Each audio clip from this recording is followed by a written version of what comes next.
Assalamu alaikum and welcome to the Hardborn Islamic Study Circle, HISC Seerah session 227. So just continuing with the recaps of previous study circles. Last week we did session 15, which was Bukhaira and the Christian monk and the virtues of shepherding. We also did the Prophet in his youth and Hilf al-Fudul. We did the Prophet's marriage to Khadija, and then session 18 we talked about Zayd bin Haritha and the Prophet rebuilding the Kaaba. So today's session we're going to continue with the Seerah, which is again looking at session 19, where we did the start of Revelation. So essentially Iqra, and so the Prophet when he was nearly 40, he used to go meditating in the cave on what we now know as Mount Noor. And he used to do this for 2 or 3 years prior to Revelation. He would take some sawiq, some barley porridge with him and spend a few days in the cave. It's a small cave, 4 or 5 yards long, about a yard and under 2 yards wide, but it had a direct line of sight to Makkah. And it said that his grandfather Abdul Muttalib would often go there as well, but it was not known to many people. In the 6 months prior to Revelation starting, the Prophet used to have true dreams or true visions in his dreams. So he used to experience things that happened in his dream the night before, and then the next day that would happen in reality. So this went on almost daily for 6 months. And again, in that 6-month period prior to Revelation, some of the rocks and the trees would say Salaam to the Prophet as he's walking by. And again, this is seen as getting him tuned into Revelation, the supernatural side of things, and making him ready for his mission. And so these things would happen on a regular basis. When he used to get these true dreams, so he'd see a dream, that would happen the next day. He'd go he'd go back after a while and he'd tell his wife Khadija, this is what happens. And so he just wanted some sort of reassurance. He wasn't sure what was happening. But then Khadija, she would reassure him that he is a good person. And obviously this is a good sign from Allah because it's happening. And what he sees happens in reality.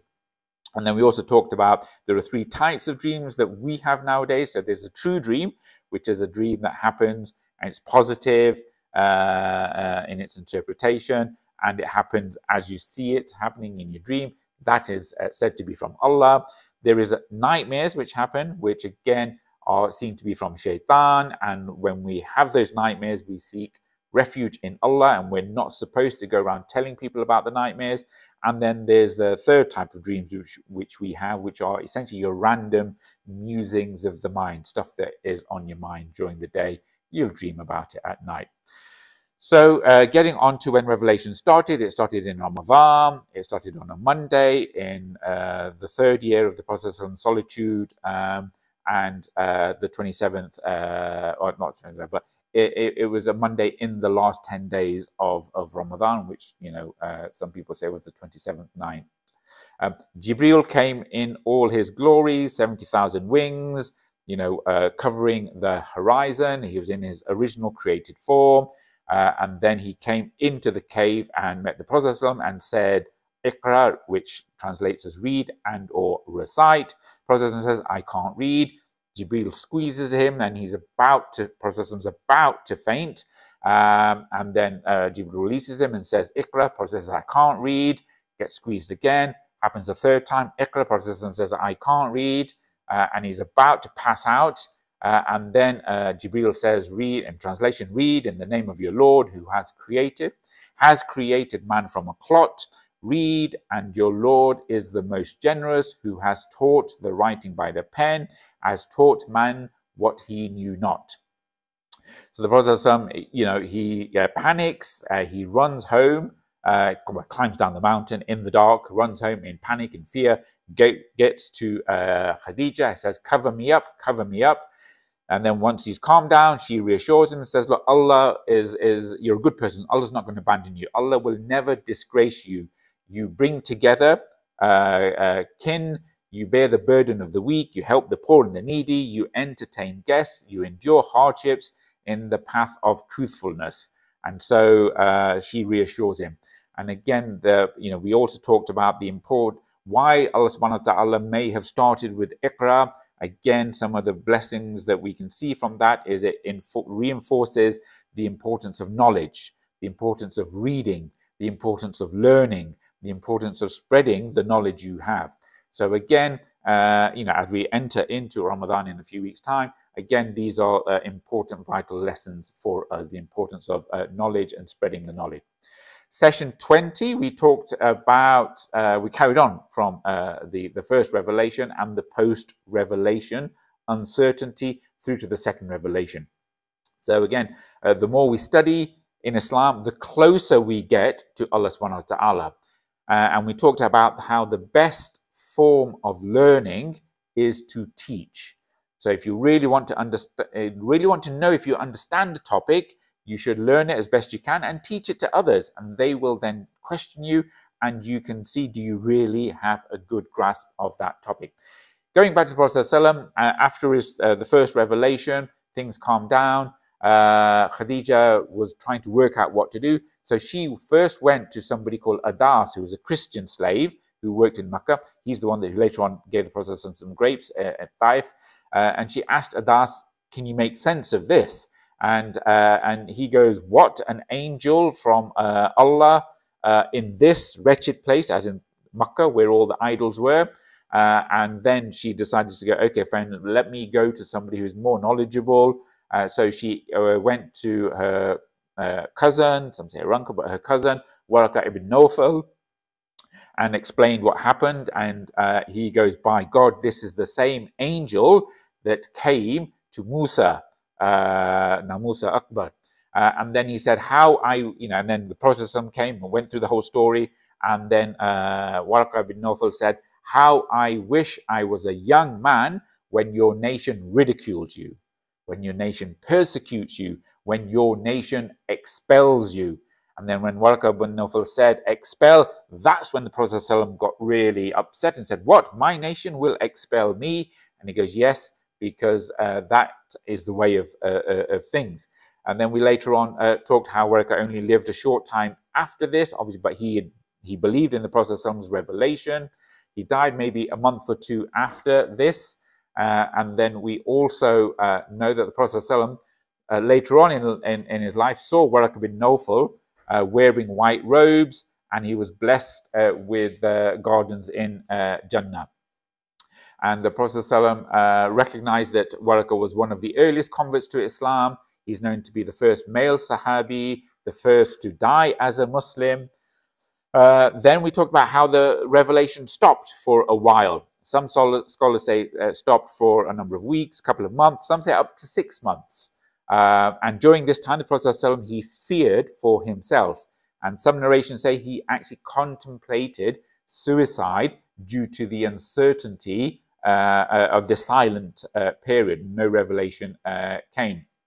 But then it said that revelation resumed, possibly a couple of months later. Prophet ﷺ recalls that when he was walking, he heard a sound. He looked up and saw the same angel that had come to him on Hira, sitting on the throne that was in the heavens. And once again, the Prophet says, I trembled and I rushed back. Then the Prophet ﷺ was trembling out of fear, went back to Khadija, and again, he says, cover me, cover me. And that's when the second revelation started in the house of Khadija, because the revelation says, oh, you who is covered. And then we'll talk about that later on. We also then we named the first converts in Islam. So there's obviously Khadija, the first to believe. She's the first female in Islam. There's Waraqa bin Naufil. Then there's Abu Bakr as-Siddiq, the first adult male. Ali was known as the first child to be in Islam. Zayd as the first freed slave to become a Muslim. We also talked in session 20 about this, the 7 different ways the Prophet says revelation used to come to him, wahi. So one is, we talked about true dreams. He'd see something in his dreams that would come. And this avenue of revelation is still open to us nowadays. All the others have been cut off. The second way was through whispering or inspiration from the angels. And again, that's similar to what happened with the mother of Musa and the mother of Isa alayhi salam. Third way revelation comes is you see the angel directly in front of you, and this happened to the Prophet ﷺ a lot. And certainly in Medina, the angel Jibreel would come in the form of a human being, one of the Sahabis, Dia, who was known to be one of the most handsome of all the Sahabi. And that's how Jibreel would walk around and meet the Prophet ﷺ. And the fourth way in which revelation came, the Prophet says this is the most difficult for him. Jibreel would communicate to the Prophet like a ringing bell. And the Prophet would go in a trance. He would break out in a cold sweat. If he's sitting on a camel, the camel would collapse under the weight. One of the Sahabis said that when the Prophet was in this state, once his Prophet's thigh was on the Sahabi's thigh, and he thought that his thigh bone was going to break because of that. So this is the Prophet described as a really difficult way in which he'd get inspiration. Again, describing it like chains being dragged on the floor, on rocks, that type of sound. The fifth way is the Prophet ﷺ would see Jibreel in his original angelic form, and we know that, we just done that in terms of the first revelation, but we also know that in al-Isra wal-Miraj, the Prophet ﷺ saw again Jibreel in his original form. The sixth way in which in wahi or inspiration happens is Allah directly speaks to people or inspires in the people, as in what happened with Musa. And then the seventh and highest form of revelation is Allah's direct speech to the Prophet ﷺ in his presence. And this happened on the al-Isra wal-Miraj, where the Jibreel wasn't allowed to go beyond Sidratul Muntaha. The Prophet ﷺ went to a place beyond that where he could hear the pen scribing or writing, and he was brought to within 2 bow lengths of Allah subhanahu wa ta'ala, and he could see Allah behind a veil or hijab of light. So these are we talked about the different ways in which revelation happens. Session 21, we talked about the status of Khadija. She is obviously one of the 4 greatest women who have walked this earth. The highest, most elevated being Maryam, the mother of Isa. There's Khadija, the wife of the Prophet ﷺ. There's Asiya, who brought up Musa in the house of Pharaoh. And then there's Fatima binti Muhammad, the daughter of the Prophet ﷺ.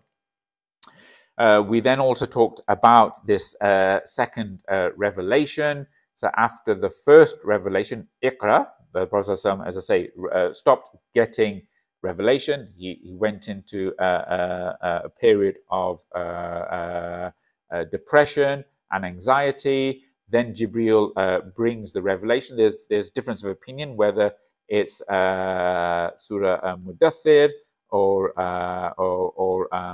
the other one. So the 2 versions are, the second revelation is either, O you Muhammad, who is wrapped up in garments, arise and warn, and your Lord magnify, and your garments purify, and keep away from al-Rujuz, the idols. Again, it's essentially to say, clean yourself and pray and remind people of the favors done unto you. And the other one that it's thought about, the second revelation is either Mudaththir or Surah Muzammil, where the Prophet is encouraged to pray in the night time. So you have Iqra, and then you have Qum. So these are imperatives, these are actions for us to do. So read, recite, and the next one is arise and pray, and arise and warn. So again, demonstrating Islam is a religion of action. So it's not just believing, it's acting upon that. Read, recite, arise and pray, arise and warn. So whatever we learn, we have an obligation to teach and spread. We also in this session talked about the difference between what is a Nabi and a Rasul, or in translation, a prophet and a messenger. Generally, some people consider them as synonyms. They mean the same thing, but most scholars believe there's a difference between being a Nabi and a Rasul. Traditionally, people think of a Rasul, a messenger, as somebody who has been given a new Sharia, a new law. So some people consider a Rasul is a messenger with a new book and Sharia, whereas a Nabi follows the Sharia of a Rasul before them, right? But that doesn't always work out when we actually break down. As a general rule of thumb, that seems okay, but when we get into some of the intricacies, it doesn't always work out, because Dawood and Sulaiman, they followed the Sharia of Musa, despite Dawood being given the Zabur, or the Psalms. Adam was the first Nabi, Nuh was the first Rasul, and other Rasul included Yunus and Yusuf, and it said that Idris was before Nuh, but he was only a Nabi.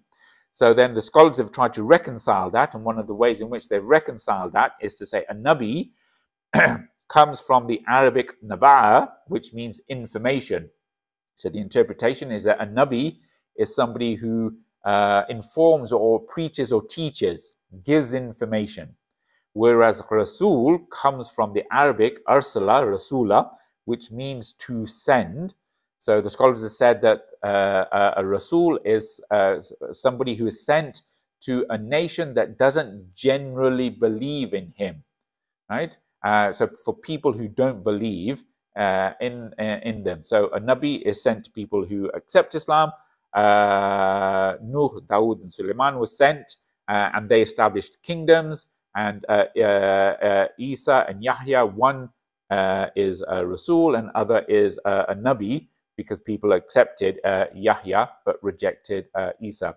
So that's, again, it's a scholarly differentiation. But again, we know that when the Prophet did al-Isra wal-Miraj, he mentioned that there were 124,000 Nabis, and there were 313 or so Rasul messengers, 310 and some. And we also mentioned of the Rasul, there are 5 elite Rasul: Nuh, Ibrahim alayhi salam, Musa alayhi salam, Isa alayhi salam, and the Prophet salam. And we briefly mentioned the purpose of a prophet, and we briefly talked about the belief pathway, and we've talked about this before. And the purpose of the prophets are to get us closer to Allah, and telling us how to do things, and translating the way in which we worship in a way that we can understand. Session 22, we talked about some of the early converts and the stages of dawah. So in the Meccan phase of dawah, so the process was 13 years in Mecca, there were, at the end of the dawah, there were about 300 or so muhajir who emigrated from Mecca to Medina. Some say as low as 100, some say maybe 400 max, but about, let's say, 300 muhajir at the end of 13 years of dawah. In the Medina phase, the Prophet ﷺ, in the 10 years of establishing Islam as a religion and state in Medina, after 10 years, there were 150,000 people who'd become Muslims. And we know that because that's what's reported to have been in terms of his janazah, which we've just done. And we saw that in the Hajjatul Wada, the numbers that had followed the Prophet ﷺ around. So these two phases have distinctive features, and we talked about some of these characteristics. The Meccan phase, which we'll talk about in more detail. You had the private stage of dawah, about 3 years. That was by invitation. It wasn't a secret dawah, it was a private dawah. Stage 2 was the open proclamation of Islam to the people of Mecca. to the public stage of dawah. And then the third stage of dawah is when Islam is being propagated beyond Makkah, where the Prophet ﷺ is seeking nusra, seeking help to establish Islam as an alternative, seeking a base to establish Islam in an alternative place to Makkah, beyond Makkah. And that was from the end of the 10th year of prophethood until the hijrah to Yathrib. So 3 distinct phases: the private, the public, and then the nusra stage. Anyone that would come to Makkah, any of the tribes, the Prophet ﷺ would always speak to every tribe that would come, especially during the Hajj season. And then we talked about how these stages of dawah are as a legitimate stage for any Muslim community seeking to re-establish Islam. We also then talked about some of the very early converts to Islam. Most of the converts brought to Islam in the early days, certainly in the private stage, came through Abu Bakr as-Siddiq. We mentioned some of the virtues of Abu Bakr as-Siddiq, how he was seen to be the greatest supporter of Islam. So some of the early converts who were brought to Islam through Abu Bakr, and again, many of these were youngsters. We talked about Sa'd ibn Abi Waqqas. He was a youth who became a Muslim. His mum went on hunger strike, and then he famously said, "Look, if I to be alive 100 times, I'm still not going to worship idols." As he's leaving Medina, as he's leaving for Medina, he's the one who sticks his bow and arrow in the ground and says, "Anyone who comes near me, you know how good I am with an arrow, I'm going to shoot you." Sa'd ibn Abi Waqqas, he's one of the 6 people who was chosen by Umar to choose the next Khalif as Umar's on his deathbed. Put these 6 in a room, of the highest 6, of the highest 10. He's the only person that we know of where the Prophet ﷺ says, "May my mother and father be ransomed for you." And the Prophet ﷺ said that in the Battle of Uhud. That's Sa'd ibn Abi Waqqas. One of the other early converts was Uthman ibn Affan. He's not from the lower classes. He's a very from a noble class, but he's well known for his modesty. He married a daughter of the Prophet ﷺ. She died. He married another daughter of the Prophet ﷺ, who then died. And the Prophet ﷺ said to Uthman ibn Affan, "The Ummah will give you a cloak, and then it will ask to take the cloak back. Do not give it back." And then when he became Khalif, he understood what that meant. Uthman ibn Affan, he's the one who codified or made the copies of the Quran and sent them to the different provinces. He went to Abyssinia, and then he came back from Abyssinia, and we'll talk about that later on. And he's the one who was sent into Makkah during the Treaty of Hudaybiyah to try and negotiate. And then the rumors of his death sparked the Treaty of Hudaybiyah, or the pledge of war. There's Zubair ibn Awam, who is the son of Safiya bin Abdul Muttalib, and we talked about that. So Safiya is the aunt of the Prophet ﷺ, and Zubair, and that makes Zubair the Prophet ﷺ's cousin. He had a very famous son, Ibn Zubair, and Zubair is known as the Hawariyyin, a special disciple of the Prophet ﷺ. The Prophet ﷺ said, each of the prophets have a special disciple, and Zubair ibn Awam is my special disciple. We also talked about Abdurrahman ibn Auf, who was one of the richest businessmen in Makkah. He gave up all his wealth during Hijrah. And again, the people didn't let him leave. He said, "If I tell you where it's all buried, will you let me leave?" They said, "Fine." And they said, "Well, we even want your horse." So he had to walk from Makkah to Medina. He got to Medina destitute. And then there's the famous story of the Brotherhood in Medina when he's paired up with an Ansari. The Ansari says, "I have 2 floors of my house. I will give you one. I have 2 gardens. I will give you one. I have 2 wives. Tell me which one you like. I will divorce her. You can marry her." And Abdurrahman ibn Auf said, "No, thank you, but no thanks. Just show me the way to the market."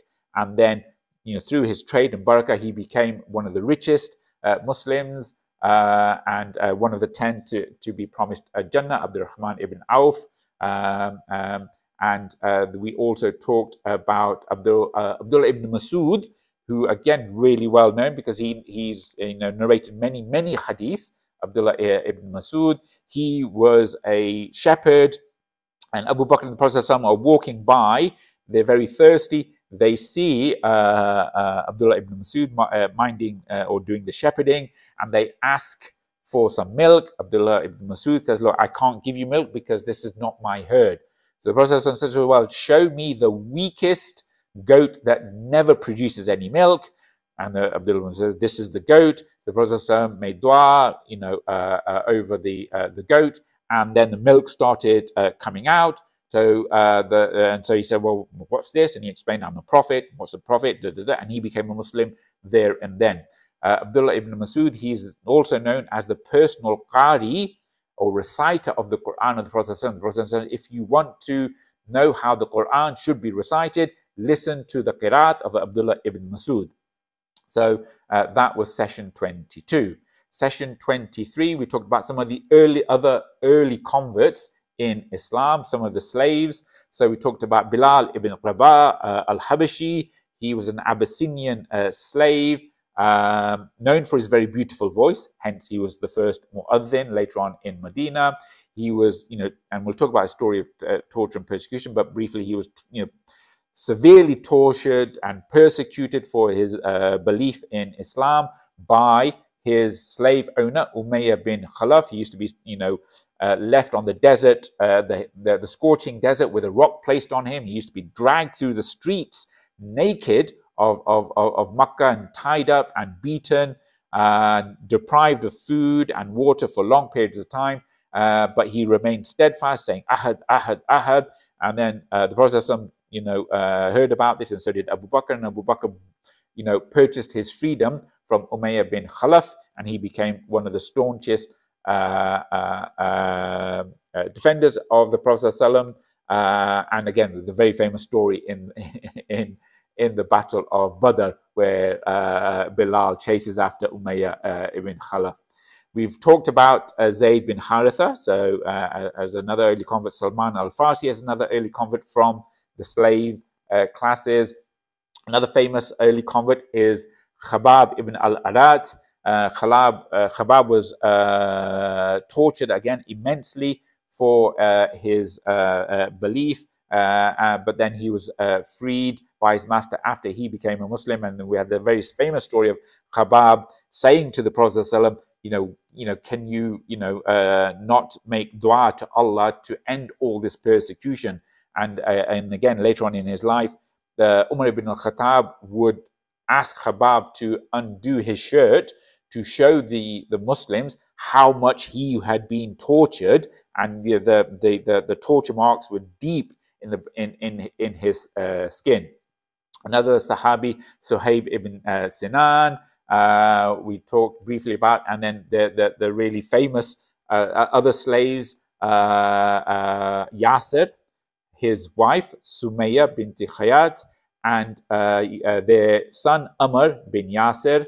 And Sumayya, known, and again we'll do this later, she was all three of them were tortured severely, and she was the first martyr in Islam. Sumayya, she died through the torturing that she had.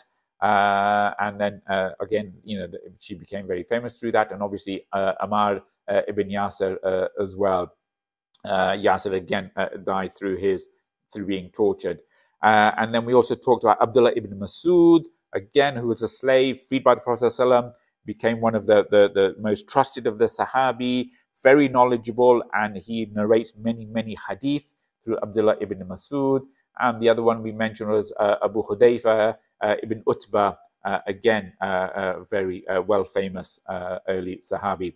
We again finally talked about Dar-ul, which is the base where in the first 3 years the Muslims would learn Islam. So the house of Arqam, so Arqam is Arqam bin Abi al-Arqam. He was a wealthy youngster, had been, he was about 18 years old when he became a Muslim. He'd inherited this really big house near Mount Safa, located near the Kaaba, central location in Makkah.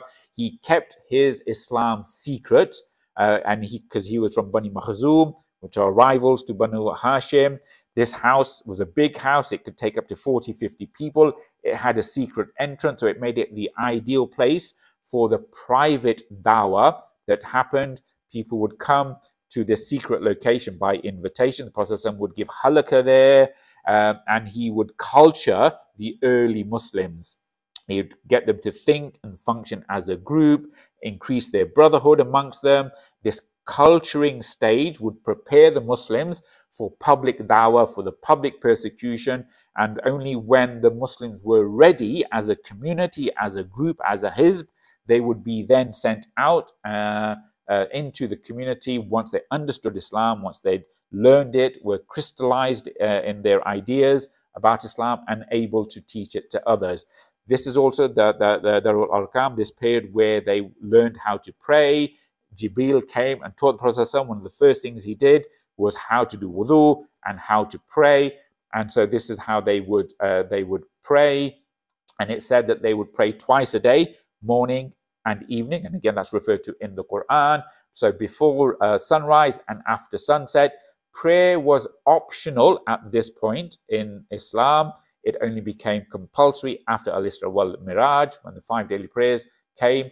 Again, in this phase, we know that it wasn't secret because there was somebody from Yemen who heard about the Prophet preaching a new religion. He came all the way from Yemen during the Hajj because he was aware of this dawah. And the Prophet said to him, don't follow me yet. It's too early for you to accept Islam. Come back to me when you hear I have become victorious.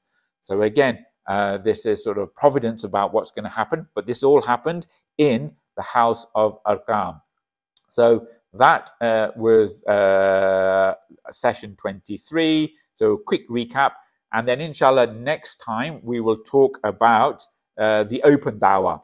So when the Prophet starts to preach publicly, how he did it, and then the backlash that happened because of his public preaching from the Quraysh, the reasons for the backlash, some of the things like banning the reading of the Quran in public, the Quran ban, how they used to mock the Prophet, how they then used to slander him, make up lies, talk about the negotiations between Abu Talib and the Prophet, some of the compromise offers that were had. We'll go into some of the ways in which the Prophet and the Muslims were tortured, and some of the other tricks that the Quraysh would try to play. They sent people to Medina to get some trick questions from the Jews of Yathrib to try and trick the Prophet ﷺ. And then we'll talk more about some specific aspects of how they specifically persecuted the Prophet ﷺ. So much so, the persecution that the Prophet ﷺ then was forced to send a group of Muslims, the larger group of Muslims, to Abyssinia for their own safety. Then, inshallah, after that, we'll talk about the satanic verses, the Muslims returning from Abyssinia, the conversation between Ja'far ibn Abi Talib and the Najashi, and then the conversion of Hamza, then the conversion of Umar, and then the Quraysh, they step up their backlash against the Muslims, the final negotiations to try and find a compromise, doesn't work. And then the unprecedented step of the Quraysh boycotting Banu Hashim, and then the time in the valley. So all of that to come, the death of Khadija, the death of Abu Talib, the process of going to Taif, so all of those things, and then the al-Isra wal-Miraj, and then we start with the tour of al-Isra wal-Miraj before we get on to the people of Yathrib and the Nusra and the Hijra. So inshallah, those are the things to come. So do remember us in your du'as. Hope everyone's preparations for Ramadan are going well. So until then, inshallah, do remember us and the Ummah in your du'as. Bismillahirrahmanirrahim. والأسر إن الإنسان لفي خسر إلا الذين آمنوا وعملوا الصالحات وتواصوا بالحق وتواصوا بالصبر. جزاك الله خير. السلام عليكم.